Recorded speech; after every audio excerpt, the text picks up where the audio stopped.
What's up, everybody? Brandon here, your mental health lifeguard, and I'm with... My name is Laura. I'm the Director of Corporate Development for Michigan Psychological Care. And today we're going to talk about Barb Smith's Suicide Resource and Response Network and the Walk for Hope that's coming up August 3rd at SVSU. And Barb was kind enough to hook us up with some t-shirts today because these t-shirts are pretty cool. If you can read them, it says, "Grow through what you go through." And I would have to say I could not agree with that anymore because of what I do and where I am today. I have found purpose through pain, right? Exactly. It kind of reminds me about the quote that we had last time. I don't remember exactly what it was. It came on the spot where I made the quote about flowers growing and you know, you have to make change in order to grow, and that's what these shirts remind me of. So it all kind of comes together. Barb Smith's Suicide Walk, her whole mission, and then what we're doing here today. Yeah. So if you don't know, in 2 days from now, and probably when this video comes out, I've already achieved this goal maybe. Tomorrow I wake up and I'm going to do a 400-mile triathlon from hell to paradise to raise money for Barb Smith's Suicide Resource and Response Network. August 3rd is Barb Smith's Suicide Resource and Response Network Walk for Hope, and they have a band playing, a DJ playing. Attaboy's going to be there, who's going to be doing the music for my documentary. And then afterwards, I'm going to talk for like 5 or 10 minutes real quick and tell my kind of like my story about overcoming mental health and talking about the triathlon and give Barb a check, and yeah. That's awesome. We have Michigan Psychological Care has been a part of the Walk for Hope for the past 4 or 5 years. We love it, and there's thousands and thousands of people who attend. It gives hope to so many people. And then I also wanted to point out that you'll be able to be tracked on this triathlon. Yeah. So we'll have to post that, but there's a way that you can track Brandon on your website. Yeah. On your website. So if you go to my website at brandonhilliker.com and hit track me, and a map will pop up and you can see where I've been and where I'm at, and then if you hit itinerary, you can see where I'm going. And then I'll be stopping at it goes from Hell to DeWitt, DeWitt to Alma, Alma to Gladwin, Gladwin to Grayling, Grayling to Indian River, Indian River to Mackinac, swim across the bridge, under the bridge, and then St. Ignace to Trout Lake to Paradise. That's incredible. We kind of talked a little bit earlier about what each day looks like. So your first day is what? 160 miles on a bike. And the second day is? Another 160-ish miles on a bike. And the third day is? A 5-mile swim and a 32-mile run. So you're running, what is it, an ultra marathon after a 5-mile swim? And then what's your fourth day? Another 32-mile run. So I don't know anybody who's run 2 marathons in a row, but that's going to be incredible. Yeah. I'm excited to see you do it. Yeah. You know, and the goal for that, like, it's a challenge. You know, it's not a race. I'm not hoping for a certain time. My goal is to get there and to show people, you know, that,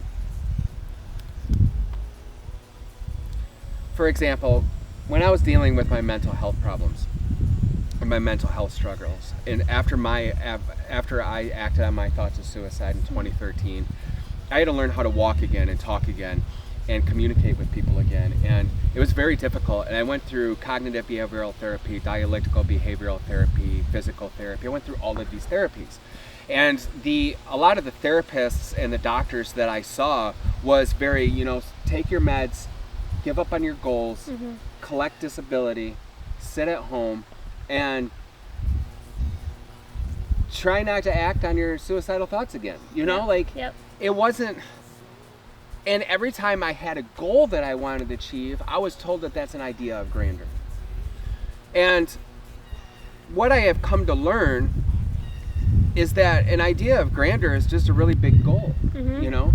And during those manic episodes, I might have had, you know, a lot of racing thoughts and a lot of ideas, but who is it? Who is someone to tell someone that that's an idea of grandeur? You know, like, that's just a goal. Yeah. And if you can develop habits where you can just focus on one goal, you know, and put everything you have in that one goal, an idea of grandeur is accomplishable. And that's kind of what I want to show people, is that the reason people tell you that you can't accomplish a goal is because they themselves don't believe that they can accomplish that goal. Yep. You know? That's what's important about having good providers and good support. Barb's resource network, having Michigan Psychological Care, having a therapist, a psychiatrist, psychiatric provider who supports you.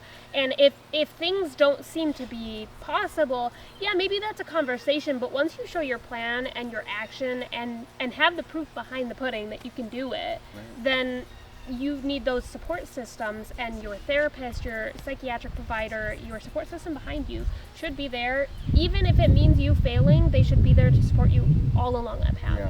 And that's what I think is important about having a good psychological group standing behind you, and we're happy to do that. Yeah. And not just a good psychological group, but a team of people like Barb, right? Yep. So I've been working with Barb's organization. I first started helping out, or like working a little bit with Holly. Like when I started putting together the mental health fair, Holly was one of the first people that I got in contact with. And then I went to the hockey game. They had the mental health Drop the puck. And 2 years ago, and I saw how they set the mental health fair up that they had going, and then I got connected with Holly, and then Holly kind of helped me find the resources to bring to Delta College, and then I took Barb's training, and watching their organization from when I first started doing all of this stuff, I got to see who each one of them, Barb's team is, you know, and their goal truly is to end suicide. Yeah. To bring resources to people, to teach people the skills to live their life. Right. So like I took Barb's, have you taken the assist training? Yep. Love it. That training absolutely changed my life.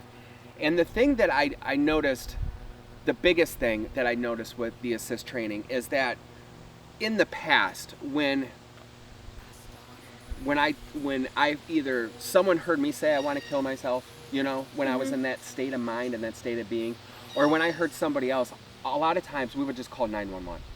Right? And sometimes that's not the best thing to do. Yeah. That can only at times exacerbate the situation. Yep. And the thing that my takeaway from that assist training was that it teaches you to sit down, quite frankly, shut your mouth, quit trying to control the situation, and just ask, why are you having these thoughts? Yeah. And just listen to the person. Yeah. And that's such a turn, you know, from freaking out and dialing 911 and letting the police take care of it to just, maybe they just need to talk. And I often think, you know, like if someone in my circle of skilled tradespeople, and you know, when I was a welder and a biker, if someone just sat down and was like, Brandon, what are you doing, dude? You know, are you thinking about suicide? I wonder if I would have did what I did, you know. And then the training, it teaches you, you know, like this, the next step is to, what is your plan? You know, can we take that plan away? And that training absolutely changed my life. I truly believe that everyone should have that training. Yeah. 100%. Well, and Barb's group provides so many different resources. They have the training, they have their, what is it, the Kevin's song? The conference? Yeah, where he speaks about how he attempted suicide, and do you know what I'm talking about? So there's the Kevin Song Conference. Maybe that. Hey, is that the 2 days? Yes. Yeah. Okay, Yeah. so I went to that a couple years ago. They have so many different resources, from suicide walks and different conferences that you can attend, trainings, and then if you just reach out to them and say, hey, I'm struggling with XYZ, they're going to provide you a list of resources that can help you. And that's what's so incredible about Barb's group, is it's not just a, hey, we're going to do this one walk and that's what we're going to do for the year. They're every single day working towards suicide prevention. Right. And that's important because it's not just a one-day thing. It's all year for some people. Right. And it's hard work. Like I go and see them, and like the 3 and 4 of them are in the office. Like right now, they're working on the walk. Yep. And they're busy all day long putting that together. And like, I've never put an event together until now. Like I've a lot of work. Putting this 400-mile triathlon together, and they've been putting this walk together for like I don't even know, like years and years and years and years. Yeah. And that's a lot of hard work, and it takes a lot of resources and a lot of time and management and skill and. Well, and that's what's incredible about her group is she's so many great people working within the group, and it's not like other groups and companies. It's not, the turnover isn't there because these people really care about what they're doing. And so year to year you're going to see a lot of the same people because they're there for the mission of suicide prevention. They're not there for a paycheck. They're not there to get famous. They're there to truly help people, and that's what makes them stick. Right. Yeah. Last year when I went to the walk, we were walking. We walked through the blow up, and then we walked down the road, and we got to the corner where we turned, and I stood there, and I videotaped kind of like a panoramic shot from the front all the way around to the starting line, and there was thousands of people there. And to see an organization bring that many people together for one cause it's beautiful. It's amazing. It's like it warmed my heart just standing there and watching all these people come together. What's incredible outside of doing the walk is, so we've had a booth at the walk for the past several years, and the people who come and they're rolling through each booth talking to each person, they actually are open about talking about suicide. They're there to talk about mental health. They're there to support mental health. We went through so much merch in that event alone. It's insane, but it's incredible because you know that they're doing the work that all of us want to do, getting the word out there about mental health awareness, getting the word out there about suicide prevention. Suicide isn't a bad word. If you ask somebody if they're thinking about suicide, it's not going to make them want to die by suicide. It's breaking the stigma and asking and being able to provide resources and having that conversation that's important to have. But a lot of people are so scared to even say the word that we don't have that conversation that needs to be had. Right. I don't understand that. Like, why is it that difficult? You know, like when we took that training, we had to vocally practice saying suicide several times, and it was very hard even for me in the beginning when I started doing all of this stuff. And I've often thought, like, why? You know, like if we're in a restaurant and you see someone choking, you pat your back. You know, do you need the hind leg? Can you breathe? Or when you see someone kind of bending over, holding their chest, are you okay? Do you want me to call 911? But if you see someone like being distant, selling their belongings, acting out, self-medicating for several days in a row, you know, giving their stuff away, why is it difficult for some people? You know, like I don't know, why is that word so stigmatized? It's been stigmatized forever, and so we're slowly breaking that down. It's going to take time, and it's going to take a lot of people, and it's going to take people willing to do the uncomfortable. So just because I say, Brandon, I've noticed these things, are you okay? Are you thinking about suicide? Isn't going to make you want to die by suicide. No. Honestly, if you were, it's going to break that stigma where you're like, oh my gosh, yes, somebody caught on. I need to talk to somebody. I need help. And then, hey, there I am, ready to help. I can provide you with resources. I can sit and talk to you. It shouldn't be the stigma that it is, but it's something that people are so uncomfortable with because it's never really been talked about until probably, the last 10 years or so? Yeah. I think it's the invitation to the conversation. It's the opening that people need, because a lot of people, they don't want to come out because, like, when I had thoughts of suicide, I felt very alone. I didn't have a purpose. I was hopelessness. You know, like, I dealt with these emotions. No one wanted to hear about my bullshit. Why do I want to talk? You know, like, I think people are embarrassed. Right, a little bit. I think they're embarrassed to ask, but then I think that they're also scared to make the person they're asking embarrassed. Right. So embarrassment over a life, what is it? Yeah. Are you embarrassed to ask, like, I've noticed these things, are you okay? Or you would rather do that 10 times over than lose somebody that you love or care about. Right. So you've got to get over the embarrassment to be able to ask for help or ask somebody if they need help. So I talk about this too a lot, and I don't have my keys. I have my wife's keys today, but on my keys I carry a CPR mask, right? And in my bag that I have, obviously in the truck, because I don't have that either, I carry Narcan, right? But everywhere I go, I also carry this. And this is the Assist. Do you remember getting one of these? So I might not have actually done Barb's. I've done the mental health first aid. Mental health. We're going to change that. First aid. I'll have We're to do going it. to get you signed up. Yeah. ASAP. Yeah. So I've had that CPR mask on my keychain for years. Being a lifeguard, being a commercial diver at the background, because shit happens. Yeah, it happens. Know? Narcan, great thing. Like, you could be in public and see somebody face plant because they're on drugs. And you drive a lot. Right. You never know what never you're going know. to run into. I've never used Narcan in the time that I've had it, and I've never used that CPR mask, but I've used this. This is the Assist, that quick reference tool that you get after you take the training. So if you forget the skills, you can refer to this and carry it around in your wallet. I've used this. Yeah. That's not saying one is more important than the other. Right. They're all invaluable, safety things that we need, and I think we all need to be trained in them. Yeah.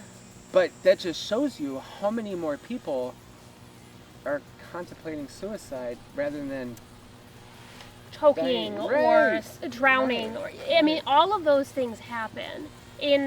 Like, you have Narcan around. I have it in my car. I have it at my house. I have it in one of my work bags. I have it with me all the time just in case, especially in the line of work that I'm in. Right. So you never know. Sometimes people come in for a substance use disorder, and you just have to have that on hand. Right. And so having something like Narcan is incredibly important. Having something for CPR is incredibly important. But having the skills and the tools to help somebody through their thoughts of suicide, that's invaluable. You are going to run across somebody who has thoughts of suicide. It's no question, you are going to run across it. Yeah, for sure. 1 in 5 people are said to have a mental health diagnosed disorder. Of those 5, or of those 1 of 5, you're likely to have somebody who's had thoughts of suicide. Right. I mean, 1 in 5, we've got 3 people right here. Yeah. You know, when I went to, you said Kevin's song earlier, and something that my main key takeaway from that Kevin Song conference was purpose and hopelessness. And I don't even think that suicide, you have to have a mental health diagnosis to have suicidal thoughts. Right. Situational. I think it's like purposeless and hopelessness. That point where you feel that there's no escape. That point where you're like, I feel so alone. Like when I acted on my thoughts of suicide, I got fired from my job. I lost my best friend. A hurricane hit, took everything I owned. I went manic for 5 months. I was substance abusing. You know, I was giving all the signs were there. But it was the purposeless and that hopelessness feeling that I had that really that made me do that. You know, and well, and just think about it. A lot of times when you hear that somebody's died by suicide, comments or people saying are, oh, they were the happiest person I met. They were they were so cheerful. I don't understand. They were so happy. Right. You can't always see it. And it's not always that you are super depressed or have all of this stuff going on. Sometimes it literally is just situational. Right. And sometimes you are depressed and sometimes you've got all these things going on. But it's not the same thing for every single person. Everybody's life experiences are different. This is a good talk. It's good talk. I enjoy talking to you. This was good. August 3rd, everyone. Barb Smith Suicide Resource and Response Network is having the Walk for Hope at SVSU. You can jump on to her website and sign up for the Walk for Hope right now, and you can get these awesome t-shirts that she has printed this year. Once again, grow through what you go through. Great shirt. I'm excited. I'm excited to get this triathlon done and go to the walk. Yeah. Catch us at the walk. We'll have a booth there. So. Yeah, for sure. Come say hi if you see us. Thanks for watching. Check us out on social media, my website. Go to Barb's website. And if you need to contact Laura, hit her up. Thanks.